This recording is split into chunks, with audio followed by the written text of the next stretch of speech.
First पे ही आपके पास 90 degree के इक्वल आ गया, तो देन दूसरे जो है वो 45 + 45 करेंगे तो 90 होगा, तो इसलिए ये ट्रू है। देन थर्ड वाला है triangle can be drawn with two obtuse angle. तो ऑब्ट्यूज एंगल जो है वो आपके जो है वो 180 से लेस होते हैं, 90 से जो है वो ग्रेटर होते हैं। तो एक ट्राइंगल हम नहीं बना सकते ऑब्ट्यूज एंगल के साथ, जो अगर उसमें 2 ऑब्ट्यूज एंगल आ जाए, तो ये हमारे पास सी वाला जो है वो फॉल्स है।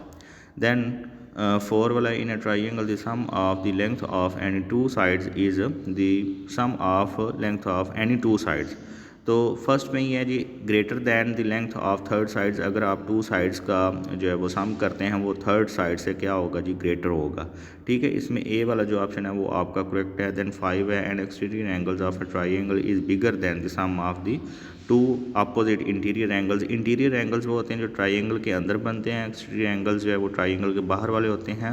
वो कहते हैं जी आपके पास जो एक्सटीरियर एंगल्स जो हैं वो बिगर होते हैं, ज़्यादा हो सकते हैं, ग्रेटर हो सकते हैं। अगर आप ट्राइंगल के अंदर जो एंगल्स हैं, 2 एंगल उनका सम करते हैं, तो ये उससे ज़्यादा होगा। तो ये डी वाला ऑप्शन है, ये आपका फॉल्स है, ये गलत है, ऐसा नहीं होता। ठीक है, देन हमारे पास जो है अब फर्दर इसकी एक्सरसाइज 14B है।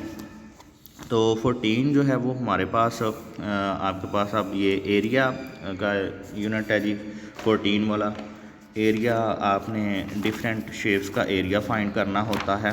ठीक है, इसके बारे में हमने एक्सरसाइज जो है वो सॉल्व आउट करनी है। एरिया अगर हम इसकी बात करें, area is the amount of space covered by the surface. इसमें आप डिफरेंट शेप्स के बारे में उसका जो है वो एरिया फाइंड करते हैं। For example area of rectangle, ठीक है, उसके बाद एरिया ऑफ स्क्वायर। तो इसके फार्मूलाज आपके 188 पेज के ऊपर लिखे हुए हैं, ये कुछ फार्मूलाज आपने याद करने हैं। यहाँ पे हम इसकी एक्सरसाइज जो है वो 14B जो है वो स्टार्ट करेंगे। क्वेश्चन नंबर 1 है find the area of each of the following rectangular fields whose dimensions are given. तो हमारे पास यहाँ पे लेंथ जो है वो 15 मीटर है, ब्रेड्थ दी हुई है 9 मीटर है। एरिया आपने फाइंड करना है, सिंपली जो है वो आप इसको मल्टीप्लाई करेंगे, लेंथ मल्टीप्लाई बाय ब्रेड्थ, ये इसका फार्मूला होता है। तो जब आप इसका एरिया फाइंड आउट करेंगे, 15 हमारे पास उसकी लेंथ है, 9 उसकी ब्रेड्थ है, तो अगर आप इन दोनों को मल्टीप्लाई करेंगे तो 135 मीटर स्क्वायर आ जाएगा। इसी तरह क्वेश्चन नंबर 2 है, आपके पास लेंथ दी हुई है, ब्रेड्थ दी हुई है, तो आपने इसका एरिया निकालना है। सेम आप इसको मल्टीप्लाई कर देंगे दोनों को, लेंथ एंड ब्रेड्थ को, तो आपके पास 768 मीटर स्क्वायर आ जाएगा। इसी तरह थर्ड वाला क्वेश्चन है, तो ये आपने इसका फर्स्ट वाला करना है। देन क्वेश्चन नंबर 2 की अगर हम बात करें तो हमारे पास है find the area of each of the following squares whose dimensions are given. तो अब आपने जो है वो स्क्वायर्स का जो है वो एरिया फाइंड करना है। पहले आपने रेक्टेंगुलर फील्ड्स का किया था, अब आपने जो है वो स्क्वायर्स का एरिया फाइंड करना है। तो स्क्वायर है जी हमारे पास L multiply by L means के लेंथ मल्टीप्लाई बाय लेंथ, ये इसका फार्मूला होता है। फर्स्ट वाला अगर हम क्वेश्चन देखें, यहाँ पे एरिया ऑफ स्क्वायर जो है वो is equal to length multiply by length, ये इसका फार्मूला लिखा हुआ है। आपके पास एक साइड दी हुई 21 सेंटीमीटर, तो ये 21 के साथ ही मल्टीप्लाई होगा, इस तरह ये आपके पास 441 सेंटीमीटर स्क्वायर आ जाएगा।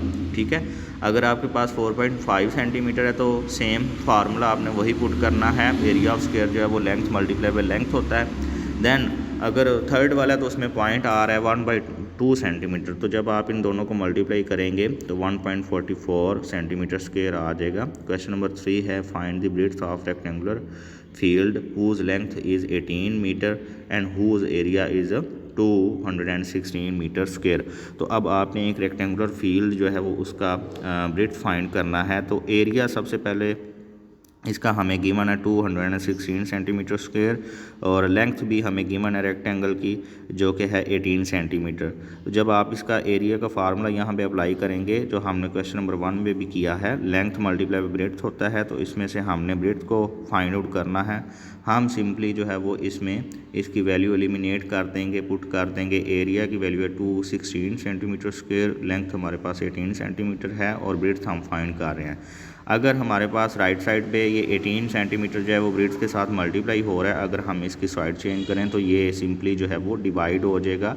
ठीक है। अगर आप इसकी जो है वो साइड चेंज करते हैं, मल्टीप्लिकेशन जो है वो डिवीजन में चेंज हो जाती है, ठीक है। जो प्लस है वो माइनस में, अगर माइनस है तो वो प्लस में चेंज हो जाएगा।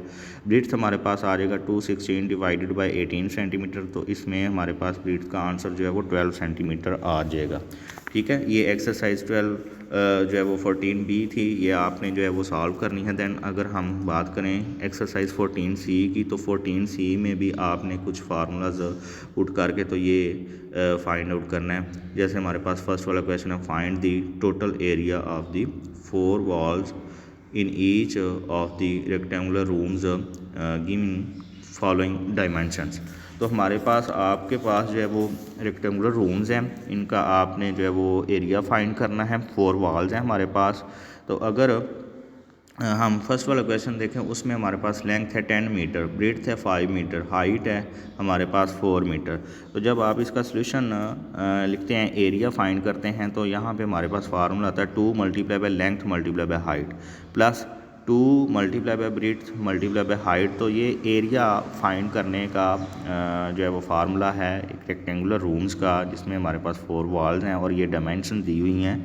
तो ये आपने बेटा याद करना है फार्मूला। इसमें सिंपली हमने वैल्यू जो है वो पुट कर देनी है। फॉर एग्जांपल फर्स्ट वाला क्वेश्चन है, उसमें लेंथ हमारे पास 10 मीटर है, तो लेंथ की जब आप ये एलिमिनेट कर देंगे 10, ब्रेड्थ 5 है तो 5 पुट कर देंगे, अगर उसकी हाइट 4 है तो वो 4 पुट कर देंगे। सेकंड स्टेप में हमने सिंपली वैल्यू जो है वो पुट की हुई है 2 मल्टीप्लाई बाय 10 मल्टीप्लाई बाय 4।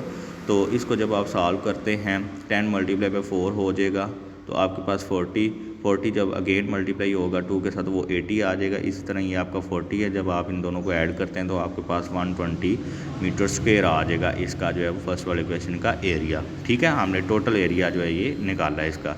इसी तरह अगर हम सेकंड वाला क्वेश्चन देखें, तो हमारे पास लेंथ जो होगी वो है 8.5 मीटर है, ब्रेड्थ से इसकी 4.5 मीटर है, हाइट इसकी जो है वो 3.5 मीटर है।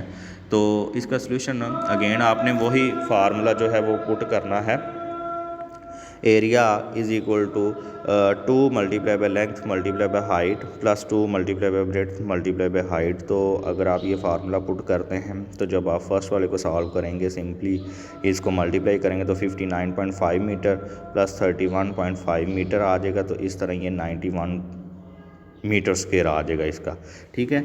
लास्ट क्वेश्चन है जी हमारे पास, क्वेश्चन नंबर 2 है, a room is 8 meter long 6 meter wide and 3.5 meter उसकी जो है वो हाइट है। Find the cost of white washing its 4 at rate of Rs 50 पर स्क्वायर मीटर। तो लेंथ हमारे पास 8 मीटर है, उसकी जो है वो विड्थ हमारे पास 6 मीटर है, हाइट जो है वो उसकी 3.5 मीटर है। एरिया आपने इसका जो है फाइंड आउट करना है। जो आपने क्वेश्चन नंबर 1 में फार्मूला पुट किया है वही यहाँ पे हम जो है वो अप्लाई करेंगे। Area is equal to 2 multiply by length multiply by height plus 2 multiply by breadth multiply by height. तो इसमें आपने वैल्यूज़ जो है वो पुट कर देनी है, ठीक है। जब आप इसको सॉल्व करेंगे तो 56 मीटर प्लस 42 मीटर आ जाएगा, 98 मीटर स्क्वायर। अब हमने कॉस्ट भी फाइंड आउट करनी है, तो कॉस्ट जो है वाइट वॉश पर स्क्वायर मीटर जो है वो हमारे पास 50 रुपीज़ है, ठीक है। तो अगर आपने जो है वो 98 जो है वो हमारे पास मीटर स्क्वायर की कॉस्ट फाइंड आउट करनी है, तो वो आपने सिंपली इसको 50 के साथ मल्टीप्लाई कर देना है। तो इस तरह आपके पास 4900 पर स्क्वायर मीटर आ जाएगा, इसका जो है वो प्राइस आ जाएगी। देन हमारे पास यहाँ पे अब इसी पेज के ऊपर नीचे लिखा हुआ है जी एक्सरसाइज 13B, जो आपने बेटा प्रीवियस सॉल्व की है, इसी में यहाँ पे आपने इसको लिख देना, राइट करना है। ये वही क्वेश्चन है जो हम पीछे सॉल्व करके आए हैं। इससे आगे जो है वो हमारे पास जो है वो 14B एक्सरसाइज है, तो इसमें ये क्वेश्चन जो हैं वो आपने सॉल्व करने हैं। दैन एक्सरसाइज 14C है, तो इसमें भी आपने ये क्वेश्चन जो है वो सॉल्व करने हैं, ठीक है। इसमें आपने 13 वाला जो यूनिट है और 14 वाला यूनिट, उसको सबसे पहले तो गो थ्रू करना है। इसमें इंपॉर्टेंट जो डेफिनेशंस है वो मैंने आपको बताई हैं, वो आपने याद करनी है। जैसे एरिया है तो एरिया की डेफिनेशन, एरिया फाइंड करने के फार्मूले हैं। रेक्टेंगल का एरिया जब आप फाइंड करते हैं, टोटल एरिया जो है वो उसका फार्मूला डिफरेंट है, ठीक है। थोड़ा सा एरिया ऑफ स्क्वायर उसका फार्मूला आपने याद करना है। फिर आपने ये क्वेश्चन करने हैं। उससे प्रीवियस जो आपका है वो ट्राइंगल वाला यूनिट है, 13 वाला, उसमें आपने ट्राइंगल की डेफिनेशन करनी है। डिफरेंट टाइप्स ऑफ ट्राइंगल जो है वो पेज 176 के ऊपर उनके बारे में लिखा हुआ है। स्केलेंस ट्राइंगल है, आइसोसेलेस ट्राइंगल है, इक्विलेटरल ट्राइंगल है। उसके बाद 177 के ऊपर भी उसकी डेफिनेशंस लिखी हुई हैं। तो ये काइंडली स्टूडेंट्स आपने जो है वो करना है, बाकी इसमें से आप जो है वो हेल्प ले लीजिएगा। मुझे उम्मीद है कि आपको बेटा इसकी समझ आ गई होगी। Thank you very much. अल्लाह हाफिज़।